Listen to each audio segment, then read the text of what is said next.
तो नमस्कार दोस्तों, आज औरबिंदो फार्मा लिमिटेड कंपनी ने अपने क्वार्टर 2 के रिजल्ट्स को पब्लिश कर दिया है।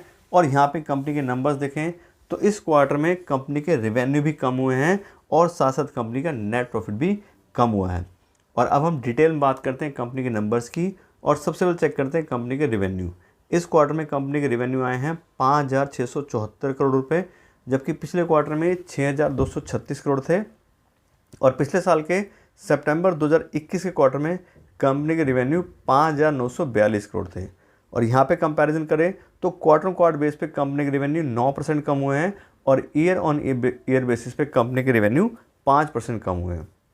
उसके बाद बात करें कंपनी के ऑपरेटिंग प्रॉफिट की, तो इस क्वार्टर में कंपनी का ऑपरेटिंग प्रॉफिट आया 725 करोड़ रुपये का, जबकि पिछले क्वार्टर में 933 करोड़ था। और पिछले साल के सितंबर 2021 क्वार्टर में कंपनी का ऑपरेटिंग प्रॉफिट 1,176 करोड़ था। और यहाँ पे चेक करें तो क्वार्टर बेस पे कंपनी के ऑपरेटिंग प्रॉफिट 22% कम हुए हैं और ईयर ऑन ईयर बेस पे कंपनी के ऑपरेटिंग प्रॉफिट 38% से कम हुए हैं। तो दोनों ही पैरामीटर पे कंपनी ने यहाँ पे डिक्लाइन दिखाया है। इसके बाद बात करें कंपनी के ऑपरेटिंग प्रॉफिट मार्जिन की, तो इस क्वार्टर में कंपनी के ऑपरेटिंग प्रॉफिट मार्जिन भी कम हुए हैं। इस क्वार्टर में कंपनी के ऑपरेटिंग प्रॉफिट मार्जिन आ रहे हैं 13% के, जबकि पिछले क्वार्टर में ये 15% थे। और पिछले साल के सितंबर 2021 वाले क्वार्टर में कंपनी के ऑपरेटिंग प्रॉफिट मार्जिन 20% के थे।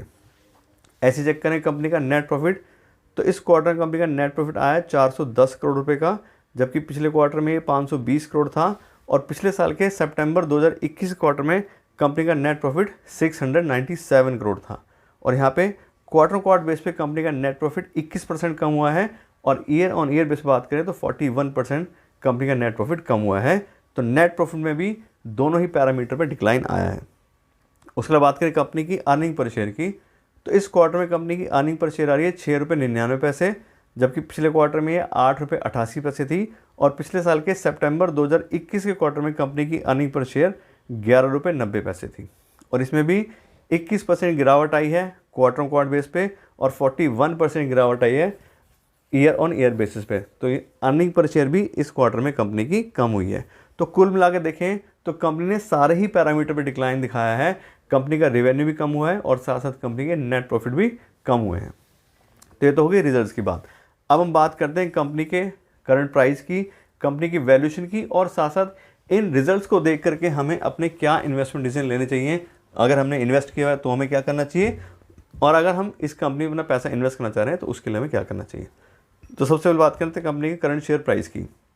तो आज की डेट का कंपनी का करंट शेयर प्राइस चल रहा है 489 रुपीज़ और कंपनी बहुत ही लो पीबाई पर ट्रेड कर रही है, सिर्फ 11 की पीबाई है कंपनी की। तो लो पीबाई का मतलब क्या है, कंपनी का प्राइस कम है उसकी अर्निंग के हिसाब से। दूसरी बात, हमने इस कंपनी को डिस्काउंटेड कैश फ्लो एनालिसिस के हिसाब से भी वैल्यू करा है कि कंपनी कितना फ्री कैश फ्लो होल्ड करती है, उसके हिसाब से कंपनी कितनी वैल्यू बनती है। तो उस हिसाब से देखें तो उस हिसाब से भी company highly under valued company है, बहुत ज़्यादा कम प्राइस में मिल रही है। कंपनी अपनी फेयर वैल्यू के सिर्फ 25% पे अवेलेबल है और 75% ऑफ मार्जिन ऑफ सेफ्टी में मिल रही है। यानी कि 100 रुपये की चीज़ हमें 25 रुपये मिल रही है, बहुत ही ज़बरदस्त डिस्काउंट पे।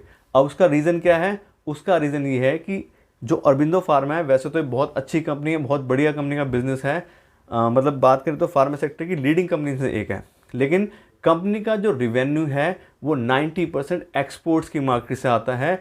ज़्यादातर जो पैसा कंपनी को रिवेन्यू मिलते हैं वो यूएस की मार्केट से मिलते हैं, यूरोप की मार्केट से मिलते हैं, सबसे ज़्यादा यूएस से मिलते हैं। तो यूएस में ऑलरेडी आप देख रहे हो रिसेशन की न्यूज़ आ रही हैं, बहुत सारी चीज़ें यूएस में गड़बड़ चल रही हैं।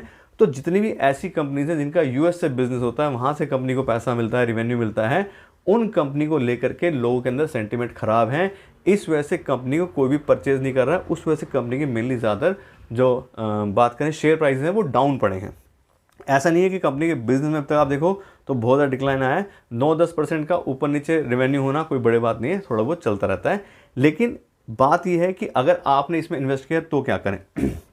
तो मेरे हिसाब से तो जो भी यूएस रिसेशन की बात हो रही है तो मैं तो हमेशा बात करता हूँ लॉन्ग टर्म इन्वेस्टमेंट की। तो अगर आपने इसमें ऑलरेडी इन्वेस्ट किया हुआ है तो आप देखोगे तो साल 2 साल से ज़्यादा रिसेशन क्या चलेगा, पुरानी जो हिस्ट्री बोलती है इतना ही चलता है।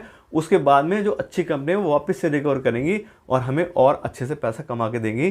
तो अगर हमने इन्वेस्ट किया है और कंपनी के बिजनेस को देख के उसमें इन्वेस्ट किया है तो बिल्कुल हमें होल्ड कर रखना चाहिए, कोई दिक्कत ही नहीं है। धीरे धीरे वापस से जब ये ठीक होंगी तो इन्हीं कंपनियों के प्राइस बढ़ेंगे।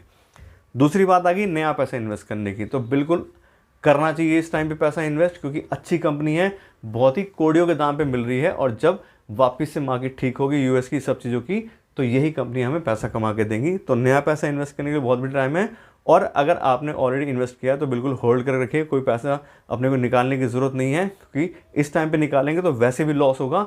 तो हम होल्ड कर रखेंगे तो आने वाले टाइम में साल 2 साल बाद जब चीज़ें सब ठीक हो जाएंगी तो वापस से प्रॉफिट हमें मिलेगा। तो अभी के रिजल्ट्स के लिए इतना ही रखते हैं। Thank you so much.